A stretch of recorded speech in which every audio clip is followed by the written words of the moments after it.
So I would not argue that deglobalization is occurring, but rather that the earlier period of hyperglobalization, where cross-border transactions of all kinds grew even faster than world output, than world GDP, that earlier period of hyperglobalization is over. And I think we are still observing global trade and global cross-border financial flows expanding along with the world economy. So globalization remains a fact, although it is being reconfigured. So hyperglobalization ended with, in my view, the global financial crisis of 2008, 2009. That was a reminder that an integrated world economy, especially a financially integrated world economy, is a fragile thing. In the advanced countries, there was the feeling that Wall Street was rescued, but Main Street was not. And that reinforced the view that certain sectors and factors of production, financial markets, capital benefit from globalization more than does labor. Inequality became more prominent in the wake of the global financial crisis, and that then encouraged something of a populist backlash. We had it in the United States in the form of Donald Trump. They had it in Europe in the form of various right-wing politicians and parties. They had it in the UK in Brexit, and you had it in South Korea as well. So those were the events, I think, that really marked the transition. Now we have, in addition, heightened tensions between the US and China, and that poses a challenge for globalization because those are the two big economies. And I should say something about the second part of your question. Why is this particularly a challenge for South Korea? South Korea has been an export-oriented economy from the start, if you will, from the start of the high growth period in the 1960s, deeply integrated into and dependent on export markets. As the country developed and grew and became a high income country, it became dependent on foreign direct investment as well.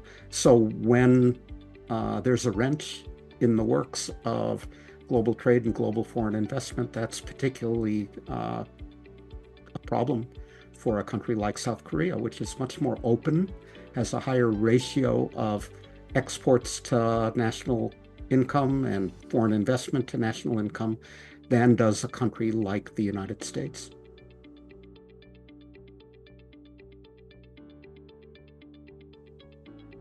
Korea came into the Asian financial crisis at the end of 1997, thinking of itself as a strong and stable economy because it had had a good run. So the fact that it was hit by this financial turmoil, that banks failed and important chaebol went bankrupt, that was a shock. And I think the positive aspect was that Korean officials and politicians took that shock and did something about it. So the first lesson was the importance of regulating the banks and financial markets better. So there has not been another financial crisis in South Korea since the end of the 1990s. I think the other lesson to be drawn was the importance of having a spare tire, if you will, having capital markets, bond markets to supplement the banks. So if something goes wrong with the banks, there's another part of the financial sector to keep the economy going.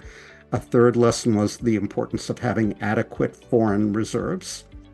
What happened in 1997-98 in South Korea was a dollar crisis, a sudden lack of adequate dollar liquidity. So building up reserves of dollars was seen as important.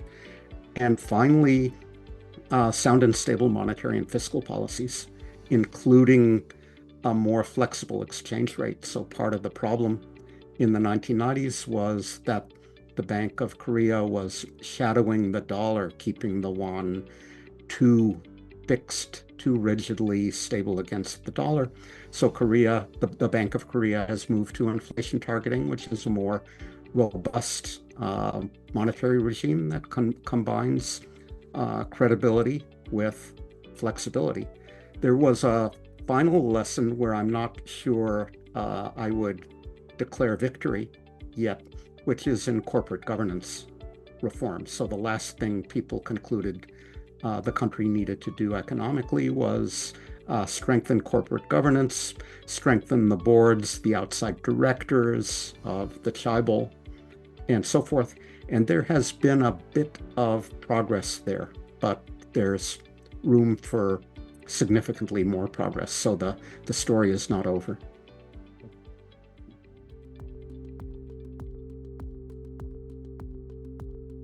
Well, in terms of time, Korea completed this shift from agriculture to manufacturing and now to services more recently than the US or various European countries. So it hasn't had the same window of time to address the problem of raising service sector productivity.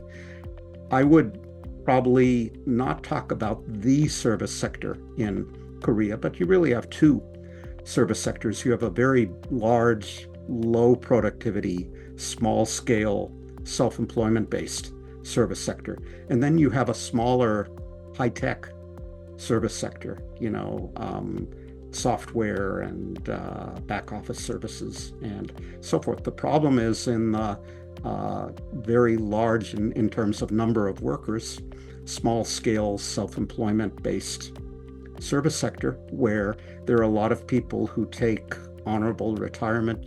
They're in their 50s, they leave a large corporation and they open, I don't know, a newsstand or the corner store or whatever. There are barriers to entry into the service sector which allow those low productivity, small scale enterprises to survive. And I think the limited amount of research and development devoted to the service sector. Korea is traditionally a manufacturing-based powerhouse, so the R&D goes toward manufacturing activities, not to services, means that South Korea now has a challenge in adapting artificial intelligence to the service sector. Robots are going to revolutionize manufacturing to an extent, but where you will really see AI have an effect is in elder care, health care, legal services, education, things like that. And Korea needs to up research and development in that area.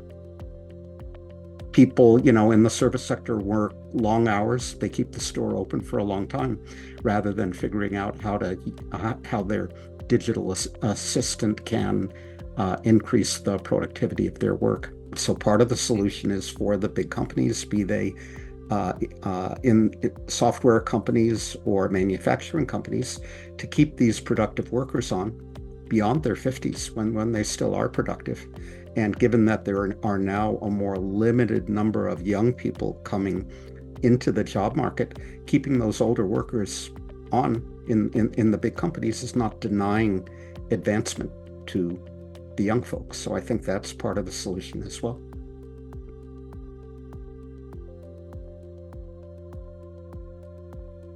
So this is a dilemma without a solution, so far as I can tell. It's a very delicate issue.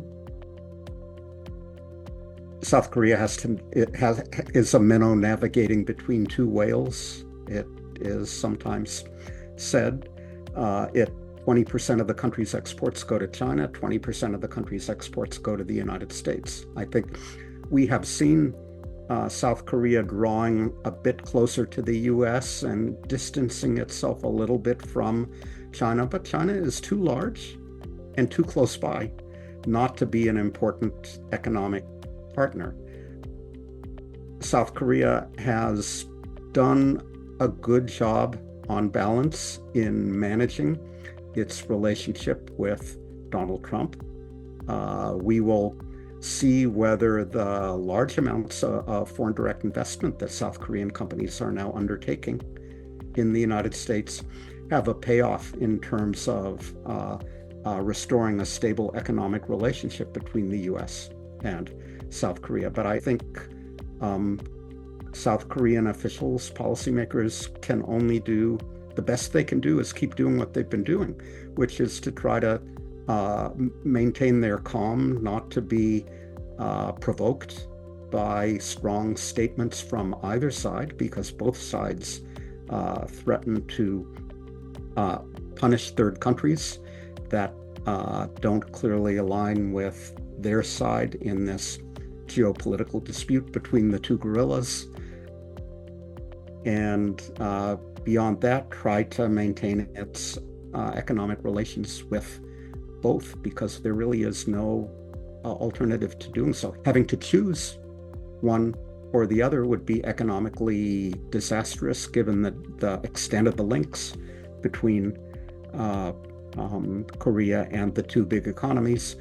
Ultimately, I think the fact that South Korea relies on the United States for defense means that the country will probably continue to be close to the US, assuming that the US, for its part, respects and maintains that alliance. I hope that will be the case.